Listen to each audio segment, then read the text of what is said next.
Cynthia Nixon running for governor has sparked headlines across the Atlantic.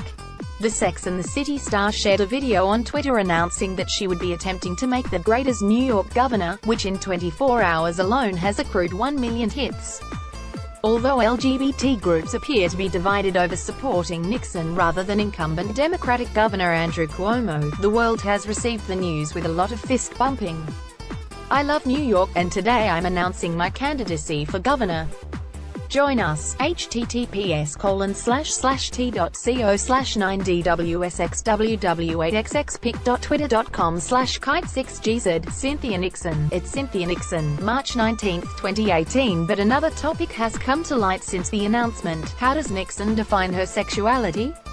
Back in 2010, Nixon said that she was gay as a political stance, but thinks, "We're all bisexual. I identify as gay as a political stance."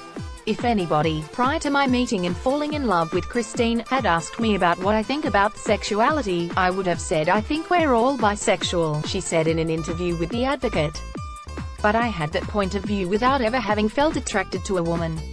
I had never met a woman I was attracted to before Christine. Maybe if I'd met her when I was 20, I would have fallen in love and only dated women. But maybe if I'd met her at 20, I wouldn't have responded at all.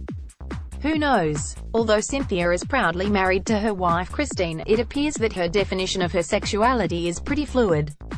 "This is the state where I started acting at age 12 to put myself through college when my mom told me she couldn't afford to. This is the state where I made my career, raised my kids, and met and married the love of my life, my wife Christine," she said. As Nixon was in a relationship with former partner and father of two of her children Danny Moses, Nixon clarified that she had decided to identify as bisexual, which she had not done in the past.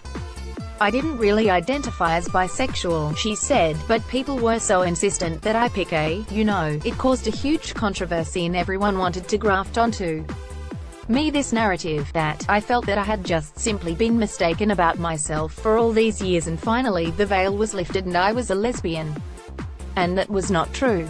Of course, Twitter's finest and brightest LGBT activists have utilized the platform to discuss bi-erasure and how we define sexuality. With Nixon's definition at hand, we are left to grapple the space between the definitions of being politically gay but personally bisexual. And while those two sides remain unclear and one definition has come out under pressure, perhaps it's time to bring the word queer to the forte. And what is good to know is that Nixon is speaking out about the queer community's interests. Taking our country back is going to require all of us to step up and take action, including more women, people of color, queer people, and first-generation Americans running for office, said the Sex and the City star in a tweet. Read this: "The celebrities that you didn't realize are gay.